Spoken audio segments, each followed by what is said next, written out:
Barakallahu fikum. Assalamualaikum warahmatullahi wabarakatuh. Innal hamdalillah nahmaduhu wa nasta'inuhu wa nastaghfiruh wa na'udzu billahi min syururi anfusina wa min sayyiati a'malina. May yahdihillahu fala mudhillalah wa may yudlil fala hadiyalah. Wa asyhadu an la ilaha illallah wahdahu la syarikalah wa asyhadu anna Muhammadan abduhu wa rasuluh. Ya ayyuhalladzina amanuttaqullaha haqqa tuqatih wa la tamutunna illa wa antum muslimun.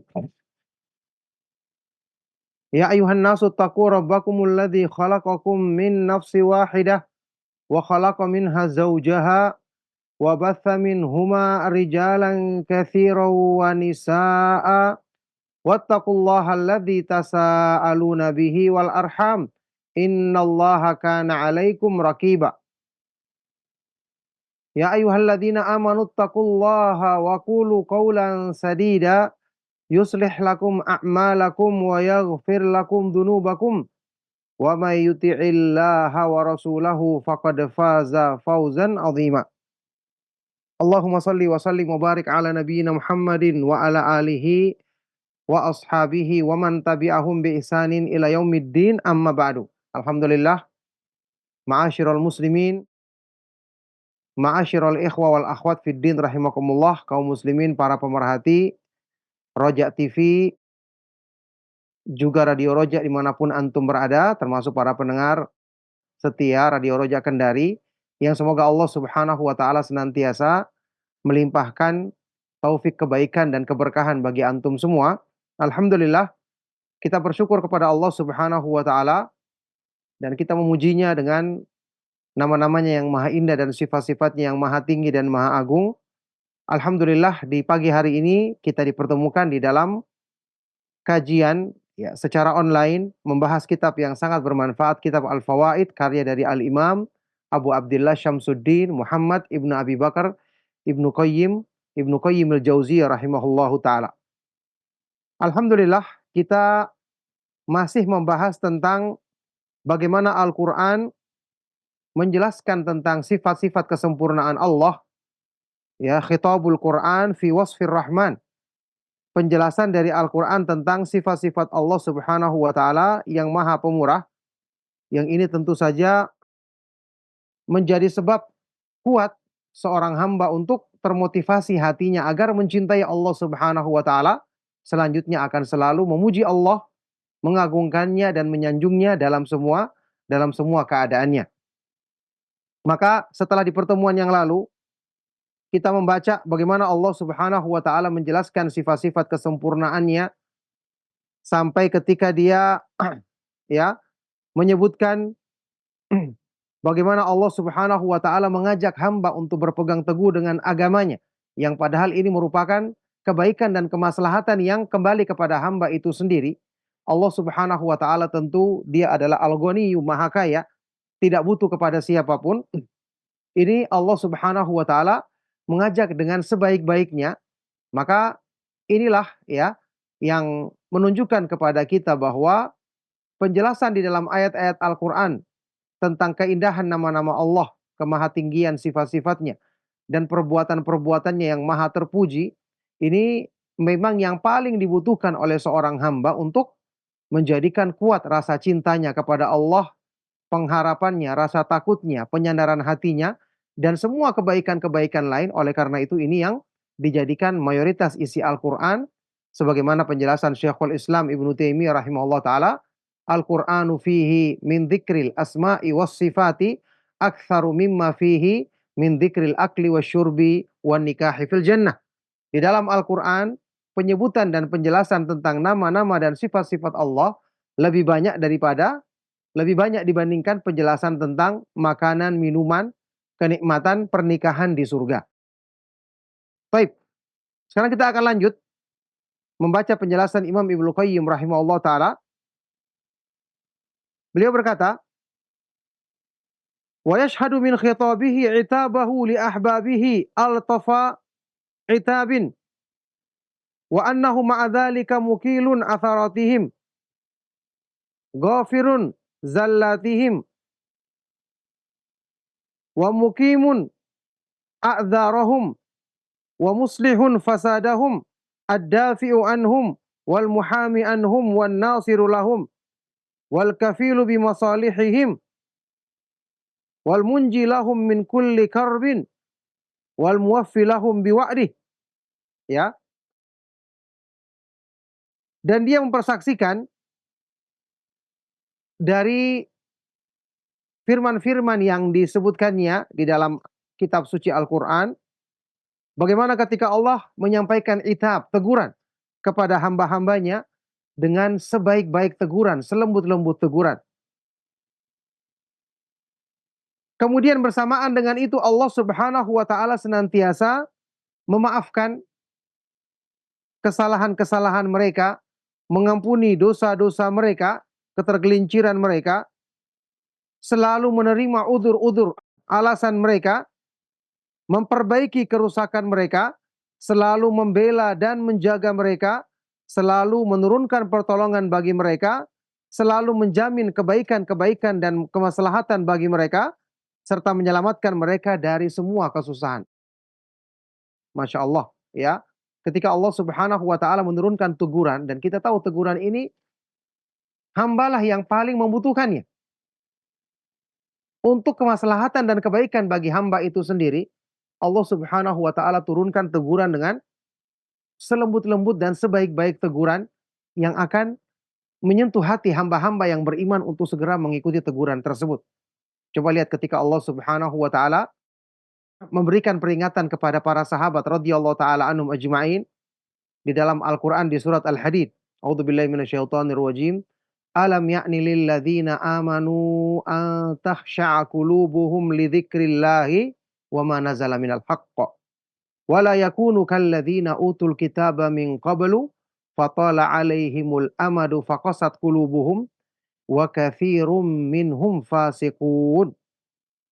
Belumkah datang waktunya bagi orang-orang yang beriman untuk hati mereka tunduk ketika mengingat Allah dan tunduk kepada kebenaran yang Allah turunkan kepada mereka.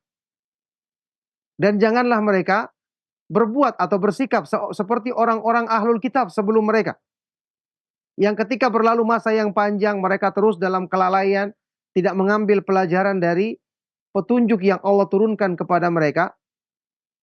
Akhirnya hati mereka pun membatu, dan kebanyakan di antara mereka menjadi orang-orang yang fasik. Allah turunkan teguran yang demikian lembut kepada para sahabat radhiyallahu taala anhum ajma'in, supaya mereka hendaknya mengambil pelajaran dari Al-Quran yang Allah turunkan, karena itulah sebaik-baik pelajaran, sebaik-baik nasihat, bahkan sebaik-baik petunjuk. Ya, teguran seperti ini teguran yang penuh dengan kasih sayang. Orang yang ditegur pun akan mudah untuk menerima. Apalagi di sini disebutkan, ya, bersamaan dengan itu Allah Subhanahu wa taala selalu memaafkan dan mengampuni dosa, kesalahan atau ketergelinciran hamba-hambanya. Selalu menegakkan udzur-udzur bagi mereka. Selalu memperbaiki kerusakan yang ada pada diri mereka.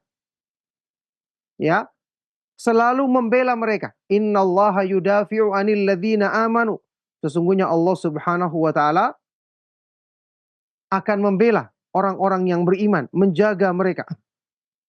Sesungguhnya Allah Subhanahu wa taala, ya, Ghafirudz dzanbi, Maha Pengampun dosa. Wa kana bil mu'minina rahima, dan dia adalah sangat penyayang terhadap orang-orang yang beriman. Yakni Allah Subhanahu wa taala yang menegur hamba-hambanya yang berbuat salah. Bersamaan dengan itu dia juga yang menerima taubat dari mereka, mengampuni dosa-dosa mereka, memaafkan kesalahan-kesalahan mereka. Wan nasirul lahum, dia yang menolong mereka, menjamin kebaikan-kebaikan dan kemaslahatan bagi mereka, menyelamatkan mereka dari semua kesusahan. Kemudian dia yang menyempurnakan, menunaikan janjinya bagi mereka. Wa annahu waliyuhumul ladzi la waliya lahum siwahu, dan bahwasanya Allah dialah wali, pelindung atau penolong orang-orang yang beriman, yang tidak ada penolong bagi mereka selain Allah. Ya, ini sekarang ketika Allah Subhanahu wa taala menolong dan membela, memang cuma Dia yang satu-satunya yang maha kuasa membela dan menolong hambanya. Tidak ada pilihan lain. Bersamaan dengan itu Allah Subhanahu wa taala mengajak kita untuk hanya berlindung kepadanya, tidak berlindung atau tidak menjadikan makhluk sebagai tempat bersandar karena memang makhluk tidak mampu melakukan itu, ya. Dan ketika seorang hamba melakukan kesalahan, Allah Subhanahu wa taala Dialah yang tetap memberikan pengampunan kepada hambanya, memberikan hidayah kepada hamba ini untuk segera kembali kepadanya. Fahuwa maulahumul haq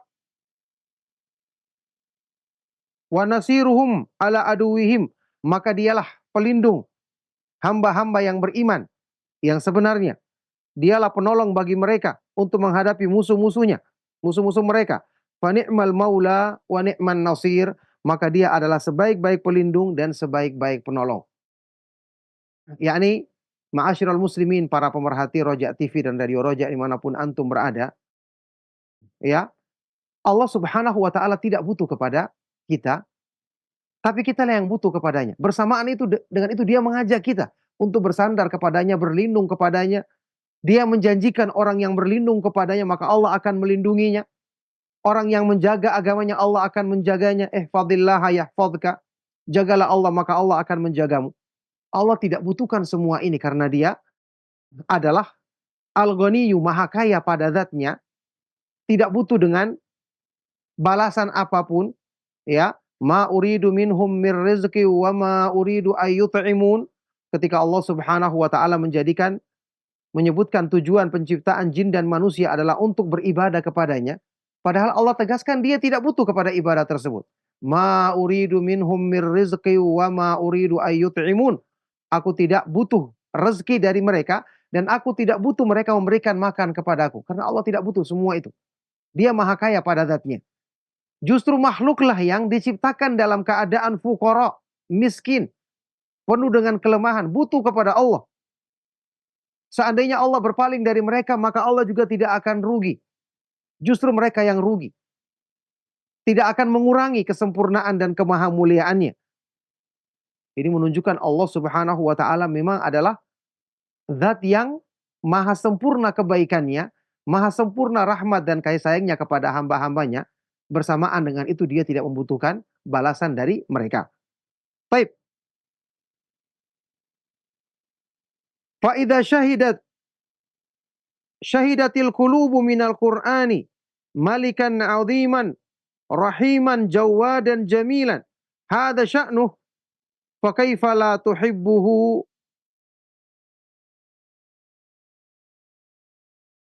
wa tatanafasu fil qurbi minhu wa tunfiqu anfasaha fit tawaddudi ilaihi. Maka jika hati manusia mempersaksikan, ya, dari penjelasan ayat-ayat Al-Qur'an, Allah yang maha menguasai semua kerajaan langit-langit dan bumi, yang maha agung. Bersamaan dengan itu Dia maha penyayang, maha dermawan, maha indah. Sifatnya seperti ini. Dalam tegurannya, selalu dengan teguran yang sebaik-baiknya. Itu untuk kemaslahatan dan kebaikan hambanya. Dan Dia tidak butuh balasan dari mereka. Seperti ini sifatnya. Maka bagaimana mungkin hati manusia tidak akan mencintainya. Tidak berlomba-lomba untuk mendekatkan diri kepadanya. Tidak berusaha menginfakkan, mengerahkan semua yang berharga yang dimilikinya untuk mendekatkan diri atau meraih kecintaan Allah Subhanahu wa taala. Wa yakunu ahabba ilaihi min kulli ma siwahu. Bagaimana mungkin hati tidak akan menjadikan Allah yang paling dicintainya melebihi segala sesuatu yang ada di dunia ini.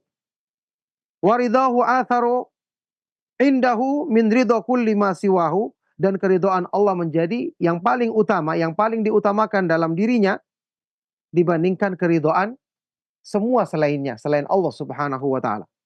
Jadi Al-Qur'an itu ketika menjelaskan kepada kita keindahan sifat-sifat Allah, jelas tujuannya agar kita mencintai Allah, ya. Dan inilah yang menjadi sebab kenapa pelajaran atau isi Al-Qur'an yang menjelaskan tentang nama-nama Allah Subhanahu wa taala yang maha indah dan sifat-sifatnya yang maha tinggi, lagi maha terpuji, ini merupakan pelajaran ilmu yang paling mulia di dalam Islam secara mutlak. Karena hati manusia punya fitrah, mencintai keindahan. Apalagi kebaikan-kebaikan yang sempurna yang Allah berikan kepada hamba-hambanya. Fitrah hati manusia mencintai keindahan dan selalu mencintai pihak yang berbuat baik kepadanya. Maka Allah Subhanahu wa taala kebaikannya demikian berlimpah. Ayat-ayat Al-Quran diturunkan agar kita membaca dan merenungkan isinya, yang itu merupakan sebaik-baik penarik kita untuk ya dekat dengan Allah, untuk menumbuhkan kecintaan yang kuat di hati kita kepadanya, untuk selalu bersyukurnya, memujinya dalam semua keadaan. Dan ini adalah puncak kebahagiaan dan kedudukan yang tertinggi bagi seorang hamba di sisi Allah Subhanahu wa taala. Maka subhanallah, inilah Al-Qur'an, firman Allah yang pastinya kedudukannya sangat tinggi dan merupakan sebaik-baik petunjuk untuk menghilangkan kelalaian hati manusia, mengobati penyakit hatinya. Maka Al-Quran adalah sebaik-baik sebab yang menumbuhkan rasa cinta kita kepada Allah, yang dengan itu kita akan selalu berlomba-lomba mendekatkan diri kepadanya, merasakan kesejukan di hati kita ketika berzikir kepadanya, merasakan gembira ketika melakukan kebaikan, dan merasa sedih ketika melakukan keburukan. Dan ini merupakan ciri-ciri orang yang beriman. Rasulullah Shallallahu Alaihi Wasallam bersabda, "Man sarrathu hasanatuhu wa sa'athu sayyi'atuhu fahuwa mu'min." Barang siapa yang bergembira ketika dia melakukan kebaikan dan merasa sedih ketika melakukan keburukan, maka dia adalah seorang yang beriman. Nah, taib wa kaifa la talhaju bidzikrihi wa yasiru hubbuhu wa syauqu ilaihi wal unsu bihi huwa gidha'aha wa qutaha wa dawa'aha. Maka bagaimana mungkin hati manusia tidak akan selalu mengingatnya, lisannya selalu berzikir menyebutnya, dan menjadikan kecintaan kepada Allah, kerinduan kepadanya, perasaan gembira ketika dekat dengannya. Inilah makanan hati yang paling utama. Ya, inilah hut, santapan bagi hati sekaligus merupakan obat bagi penyakitnya. Subhanallah, ya.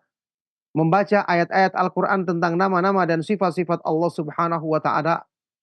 Allah Subhanahu wa ta'ala adalah gizi bagi hati, makanan bagi hati, nutrisi, penguat, sekaligus obat bagi penyakit, untuk membersihkan kotoran-kotoran penyakit yang ada di dalamnya. Maka Al-Quran, ya, inna hadzal Qur'ana yahdi lillati hiya aqwam. Sesungguhnya Al-Quran ini benar-benar memberikan petunjuk kepada jalan yang paling lurus. Maka benarlah ketika Rasulullah SAW bersabda, fa inna asdaqal hadithi kitabullah wa khairul hadi hadi Muhammadin sallallahu alaihi wa alihi wasallam. Sesungguhnya sebenar-benar ucapan adalah kitabullah, sebenar-benar penjelasan dan sebaik-baik petunjuk adalah kitabullah, serta sebaik-baik petunjuk adalah petunjuk Nabi Muhammad sallallahu alaihi wa alihi wasallam. Baik. Bihaitsu in faqadat dzalika fasadat wa halakat wa lam tantafi' bihayatihi, yang mana hati manusia kalau kehilangan hal ini, kehilangan makanannya, jauh dari obat yang menyembuhkan penyakitnya, maka hati itu akan rusak dan akan binasa dan tidak bisa mengambil manfaat dari kehidupannya. Maka Allah Subhanahu wa taala menurunkan Al-Qur'an, mensyariatkan berzikir kepada Allah, mensyariatkan berdoa, membaca ayat-ayatnya. Ini semua karena itulah kebutuhan yang paling besar bagi hati manusia. Inilah makanan yang paling utama, nutrisi penguat yang paling besar bagi hatinya. Inilah sekaligus merupakan obat yang membersihkan kotoran-kotoran penyakit di dalam hati tersebut, sehingga kebaikan-kebaikan akan mudah masuk dan menjadi dominan pada hati manusia, sehingga menjadi sebab kebaikan bagi semua anggota badannya. Oleh karena itu, jamaah sekalian rahimakumullah, tidak ada yang lebih utama dibandingkan membaca Al-Quran dan merenungkan isinya. Tidak ada yang lebih besar manfaatnya bagi perbaikan hati dibandingkan ketika kita membaca ayat-ayat yang menjelaskan tentang sifat-sifat Allah, tentang hak-hak Allah, keharusan beribadah kepadanya semata-mata, tentang kemahasempurnaan perbuatan-perbuatannya. Kita renungkan, kita amalkan dalam kehidupan, maka ini yang paling bermanfaat untuk mengobati penyakit hati kita, membersihkan kotorannya sekaligus mengisi hati kita dengan kebaikan-kebaikan yang menjadi sebab kesempurnaan iman, sempurnanya ketakwaan dan penghambaan diri kita kepada Allah Subhanahu wa taala. Makanya Allah Subhanahu wa taala berfirman, "Walladzina ihtadaw zadahum hudan wa atahum taqwahum." Dan orang-orang yang selalu mengikuti petunjuk Allah, Allah akan tambahkan bagi mereka petunjuknya, kemudian Allah berikan kepadanya ketakwaan, ketakwaannya yang sebenarnya, yang hakiki. Alhamdulillah, inilah penjelasan dari Imam Ibnu Qayyim rahimahullah taala dalam pembahasan ini tentang bagaimana indahnya penjelasan di dalam Al-Qur'an ketika mengajak hamba untuk benar-benar mengenal Allah, mengenal kemahaindahannya, yang dengan sebab itu hamba akan selalu mencintai Allah, selalu ridho, merindukan saat-saat dekat dengannya, selalu tenang hatinya ketika berzikir kepada Allah, selalu hidup hatinya ketika kembali dan mengingat Allah Subhanahu wa taala, yang ini merupakan perkara yang paling dibutuhkan oleh orang yang beriman dalam kehidupannya di dunia ini. Barakallahu fikum, selesai pembahasan dari penjelasan tentang keindahan khitabur Rahman, khitabul Quran fi wasfir Rahman, penjelasan dari Allah Subhanahu wa taala di dalam Al-Qur'an ketika menjelaskan sifat-sifat keutamaan dan kemuliaannya. Maka semoga apa yang kita bahas di kesempatan pagi hari ini bermanfaat untuk menjadi sebab yang menguatkan dan memotivasi kebaikan dalam diri kita, utamanya menumbuhkan kecintaan kepada Allah Subhanahu wa taala. Yang kita tahu kecintaan kepada Allah itu merupakan ruh, ya, nyawa atau kehidupan bagi iman manusia. Maka semoga bermanfaat. Sebelum kita akhiri, saya persilakan jika ada pertanyaan atau hal-hal yang mungkin ingin disampaikan dari para pendengar atau para pemerhati Roja TV dan Radio Roja. Barakallahu fikum. Sallallahu wasallam wa barak ala nabiyina Muhammadin wa ala alihi wa sahbihi ajma'in.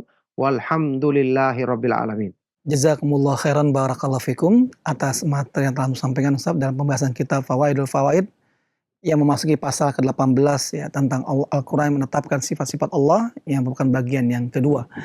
Mudah-mudahan apa yang telah kita simak bersama ini ikhwatal Islam azani Allah wa iyyakum memberikan pemahaman pada kita tentang sifat-sifat Allah Subhanahu wa taala dan meyakininya dan mengimaninya sebagaimana yang telah Allah tetapkan terhadap zat-Nya sendiri.